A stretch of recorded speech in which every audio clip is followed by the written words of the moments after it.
జయనగరంలో ఉగ్ర పేలుళ్లకు ప్లాన్ చేసిన నిందితుడు సిరాజ్ను ఇప్పటికే పోలీసులు అదుపులోకి తీసుకున్నారు. సిరాజ్ అద్దెకుంటున్న ఇంట్లో పెద్ద ఎత్తున పేలుడు పదార్థాలను కూడా స్వాధీనం చేసుకున్నారు. విజయనగరం జిల్లాలోని బాపమెట్ట ఏరియాలో డబుల్ కాలనీలో సిరాజ్ రూమ్ అద్దెకు తీసుకుని ఉంటున్నాడంటున్నారు.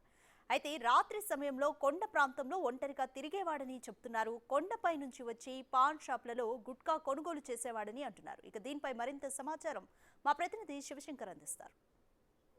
విజయనగరం ఉగ్ర పేలుళ్లకు సంబంధించి ఇప్పటికే సిరాజ్ ఎవరైతే ఉగ్రవాది భావజాలంతో ఉన్నటువంటి సిరాజ్ని అయితే ఇప్పటికే పోలీసులు అరెస్ట్ చేశారు. ఉగ్రవాది సిరాజ్తో పాటు సమీర్ని కూడా పోలీసులు అరెస్ట్ చేసి ఇద్దరిని కూడా విశాఖపట్నం సెంట్రల్ జైల్లో రిమాండ్ ఖైదీగా ప్రస్తుతం వాళ్ళిద్దరు కూడా ఉన్నారు. అయితే వాళ్ళిద్దరు కస్టడీ తీర్పు కోసం అయితే వేచి చేస్తున్నటువంటి పరిస్థితి అయితే ఉంది. సో ఈ నేపథ్యంలో ఒకసారి మనం చూసుకున్నట్లయితే సిరాజ్ని అరెస్ట్ చేసిన తర్వాత పోలీసులు ఓ ఇంటిలో పేలుడు పదార్థాలను పెద్ద ఎత్తున స్వాధీనం చేసుకున్న పరిస్థితి. అయితే సిరాజ్ను అరెస్ట్ చేసిన తర్వాత పేలుడు పదార్థాలను ఎక్కడ స్వాధీనం చేసుకున్నారు, అసలు సిరాజ్ ఎక్కడ ఒక రూమ్లో అద్దెకుండేవాడు, ఎక్కడ ఉండేవాడు అనే దానిపై ఇప్పటికే చాలామందికి ఒక సంశయం అనేది ఏర్పడుతున్నటువంటి పరిస్థితి. ఎందుకంటే సిరాజ్ ఎక్కడ ఉన్నాడు అనేది ఇంతవరకు కూడా బయటకి రానటువంటి పరిస్థితి అయితే ఉంది. అయితే ఒకసారి మనం చూసుకున్నట్లయితే ప్రస్తుతం మనం విజయనగరంలోని బాబామెట్ట ఏరియాలో ఉన్నటువంటి డబల్ కాలనీ ఏరియాలో ప్రస్తుతం మనం ఆ ఏరియాలో చూసుకున్నట్లయితే ఈ డబల్ కాలనీ ఏరియాలోనే సిరాజు ఇంటికి అద్దెకు ఉండేవాడని చెప్పేసి మనకు తెలుస్తూ ఉంది. రాత్రి వేళల్లో సిరాజు ఈ ఏరియాకి వచ్చేవాడని చెప్పేసి కొంతమంది చెప్తున్నటువంటి పరిస్థితి. ఎందుకంటే మనం ఒక సిరాజ్ ఫోటో చూపించగానే ఇతనైతే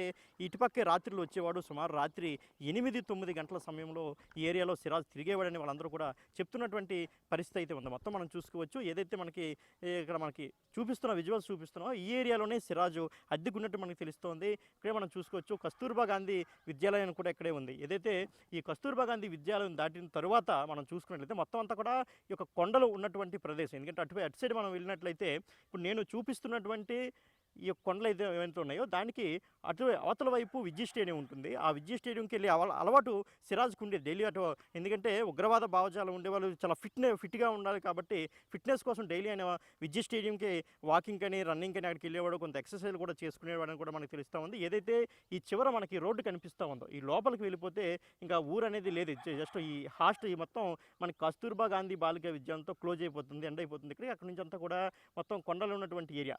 ఈ లోపలికి సిరాజు వెళ్ళేవాడని మనకు తెలుస్తుంది. చాలామంది ఇక్కడ మనకి చెప్తున్నటువంటి పరిస్థితి ఏంటంటే ప్రతిరోజు ఈ లోపలికి వెళ్ళేవాడు, ఈ లోపల నుంచి రోజు 9-10 గంటల సమయంలో మళ్ళీ బయటికి వచ్చేవాడు అని చెప్తున్నటువంటి పరిస్థితి ఉంది. ఇక్కడే కొన్ని ఉన్నటువంటి చిన్న పాన్ షాపుల్లోనే ఆయన కైనా గుట్కా వంటివి కూడా కొనుక్కునేవాడని కూడా కొంత సమాచారం అందుతున్న పరిస్థితి ఇటువంటి ఏరియాలు. ఎందుకంటే ఇదంతా కూడా హిందూ ముస్లింలు కలిసి ఒక సోదర భావంతో ఉండే ఏరియా మనకు తెలుసు. మొదటి నుంచి కూడా విజయనగరంలో ముస్లిం భావజాలం అన్నా కూడా పెద్దగా ఎవరు నమ్మరు. ఎందుకంటే మొదటి నుంచి కూడా ఆ పరిస్థితి ఎక్కడా లేదు. 1979లో మనకేంటంటే ఇటు జిల్లా ఏర్పడిన దగ్గర నుంచి కూడా ఎక్కడ కూడా మనకి ఆ పరిస్థితి అయితే లేదనమాట.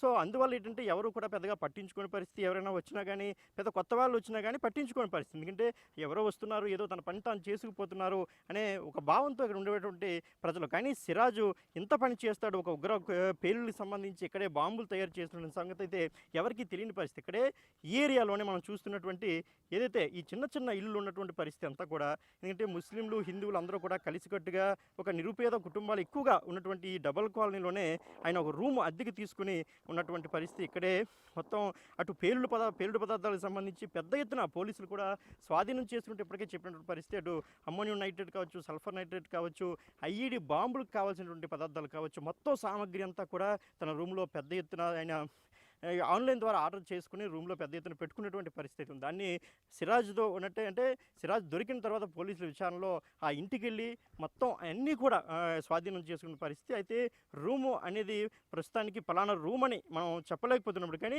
ఈ ఏరియాలో ఉండేవాడని మాత్రం స్థానికులు కూడా చెప్తున్నటువంటి పరిస్థితి అయితే ఉంది. ఇక్కడికి పాన్ షాపులకు వచ్చేవాడు, వాటర్ బాటిల్స్ కావచ్చు, తనకేదైనా కూల్ డ్రింక్స్ కావచ్చు, అదేవిధంగా కైనా గుట్కా ఇటువంటివి ఏమైనా కావాలన్నా రాత్రి వేళల్లో వచ్చి కొనుక్కొని వెళ్ళేవాడని అందరూ కూడా చెప్తున్న పరిస్థితి. ఎందుకంటే ఇదంతా కూడా ఖాళీ ఏరియా.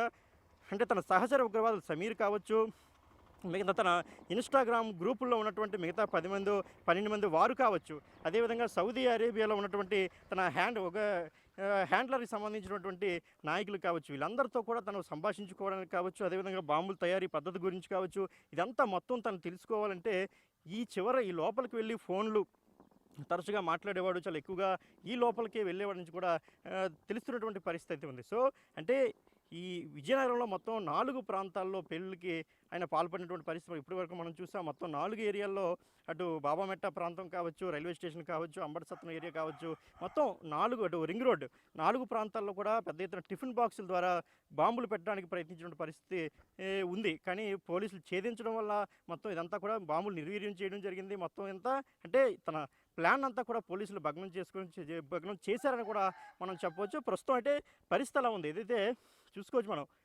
ఈ ఖాళీ ప్రదేశాల్లో కూడా ప్రజలు ఒకసారి కన్నేయాల్సినటువంటి అవసరం ఉంది. అంటే ఎవరు వెళ్తున్నారు, ఎవరు వస్తున్నారు, ఎందుకు ఇటువంటి ఖాళీ ప్రదేశాల్లోకి తరచుగా వెళ్తున్నారు, వాళ్ళు ఎక్కడి నుంచి వస్తున్నారు, కొత్త వ్యక్తులు వచ్చేటప్పుడు కాస్త అంటే గమనించాల్సిన అవసరం కూడా అటు ప్రజలపై కూడా ఇలాంటి బాధ్యతలు అయితే ప్రజల మీద కూడా ఉందని వాళ్ళు కూడా ఒక బాధ్యతగా దీన్ని తీసుకొని ఇటువంటి విషయాలు అటు పోలీసులకు కూడా సహకరించాల్సిన అవసరం ఎంతనే ఉందని చెప్పుకోవచ్చు. కెమెరామెన్ హరీష్తో శివశంకర్, బిగ్ టీవీ.